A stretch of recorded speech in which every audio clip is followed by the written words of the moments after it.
अपने हृदय में विराजमान श्री गुरु महाराज जी का ध्यान करते हुए बड़े प्रेम सहित बोलिए जयकारा।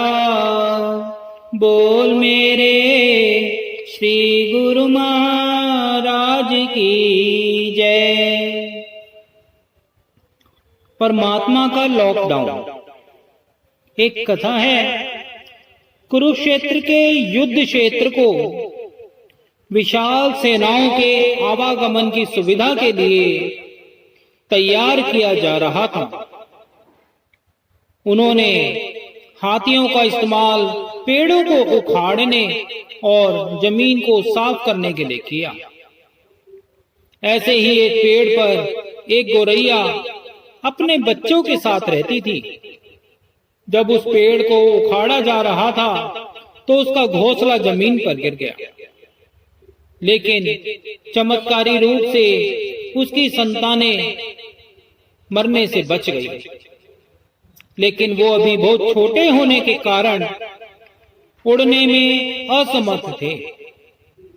कमजोर और भयभीत गौरैया मदद के लिए इधर उधर देखती रही।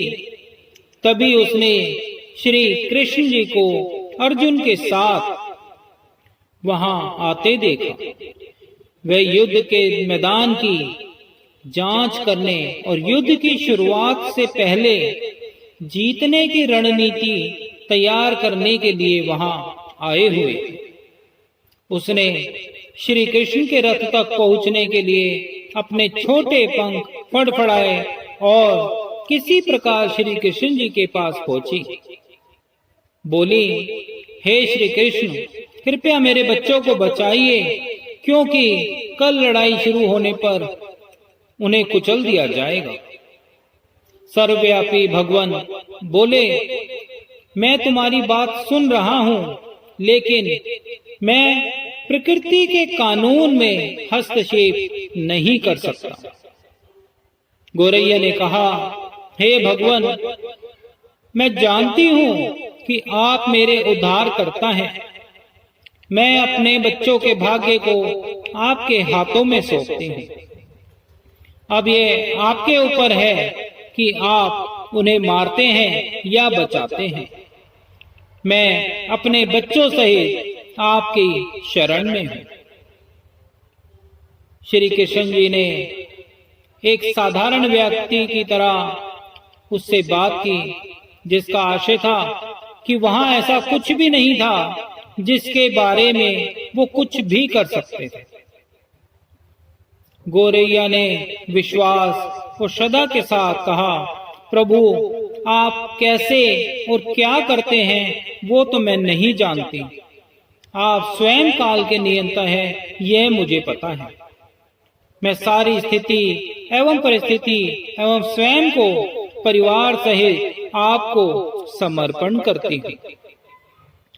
भगवान बोले, अपने घोंसले में 3 सप्ताह का भोजन इकट्ठा कर लो और 3 सप्ताह के बाद ही बाहर निकलना। गौरैया और श्री कृष्ण के संवाद से बिल्कुल अनभिज्ञ थी। अर्जुन गौरैया को दूर भगाने की कोशिश करते हैं। गौरैया ने अपने पंखों को कुछ मिनटों के लिए फुलाया और फिर वापस अपने घोंसले में चली गई। 2 दिन बाद शंख के उद्घोष से युद्ध शुरू होने की घोषणा की गई। श्री कृष्ण ने अर्जुन से कहा कि अपना धनुष और बाण मुझे दो। अर्जुन ये सुनकर चौंक गए, क्योंकि श्री कृष्ण ने युद्ध में कोई भी हथियार नहीं उठाने की शपथ ली थी। इसके अतिरिक्त अर्जुन का मानना था कि वह ही सबसे अच्छा धनुर्धर है। श्री कृष्ण से बोले, मुझे आज्ञा दें भगवान, मेरे तीरों के लिए कुछ भी अभेद्य नहीं है।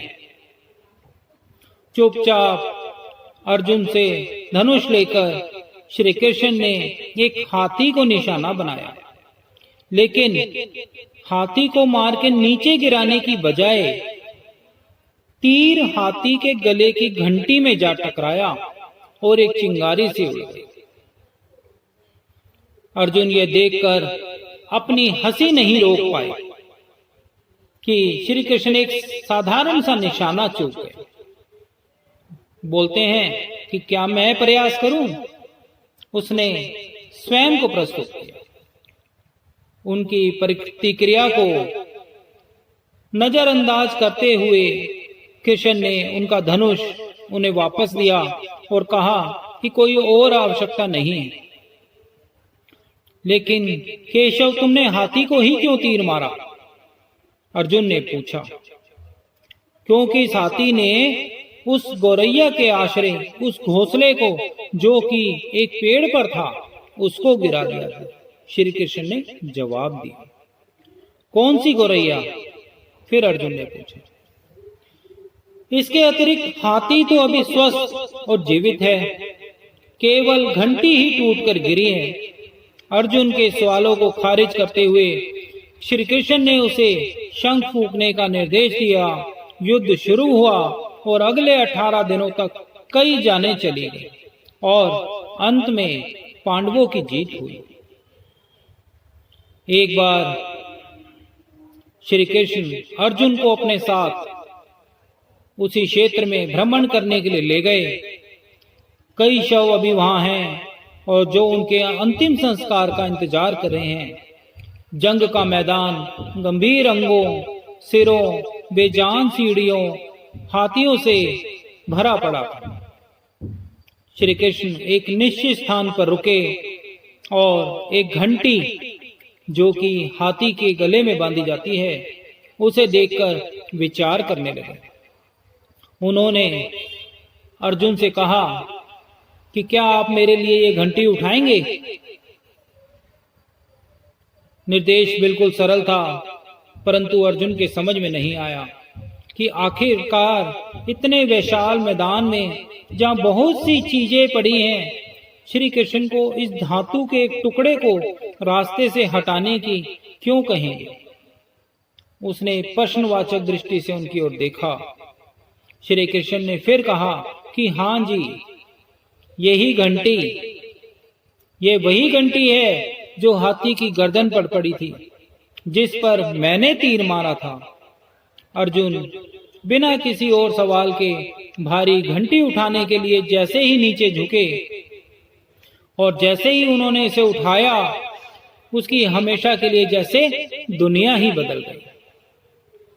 1, 2, 3, 4 और 5 4 युवा पक्षियों और उसके बाद एक गौरैया उस घंटी के नीचे से निकले। बाहर निकल के मां और छोटे पक्षी कृष्ण जी के इर्द गिर्द मंडराने लगे और बड़े आनंद से उनकी परिक्रमा करने लगे। 18 दिन पहले काटी गई एक घंटी ने पूरे परिवार की रक्षा की थी। अर्जुन ने कहा कि हे भगवान, मुझे क्षमा करें। आपको मानव शरीर में देखकर और सामान्य मनुष्यों की तरह व्यवहार करते हुए मैं भूल गया था कि वास्तव में कौन है। तो कहने का भाव यह है कि आइए हम भी तब इस घंटी रूपी घर में परिवार के साथ, संयम के साथ अन्न जल ग्रहण करते हुए, प्रभु के प्रति आस्था रखते हुए विश्राम करें, जब तक कि ये हमारे लिए उठाई ना जाए, क्योंकि ये परमात्मा द्वारा लगाया गया वो लॉकडाउन है जो हमें अपने घर में सुरक्षित रखकर हमारे पूरे परिवार की रक्षा करता रहेगा। इसलिए सभी गुरुमुख जनों से हाथ जोड़कर प्रार्थना है कि हमारे श्री सतगुरुदेव दाता दयाल जी द्वारा दिए गए सच्चे नाम की दौलत कि जितनी कमाई कर सकते हैं उतनी करें और अपने परिवार का पूरा कल्याण करें। बोलो जयकारा, बोल मेरे श्री गुरु महाराज महाराज की जय।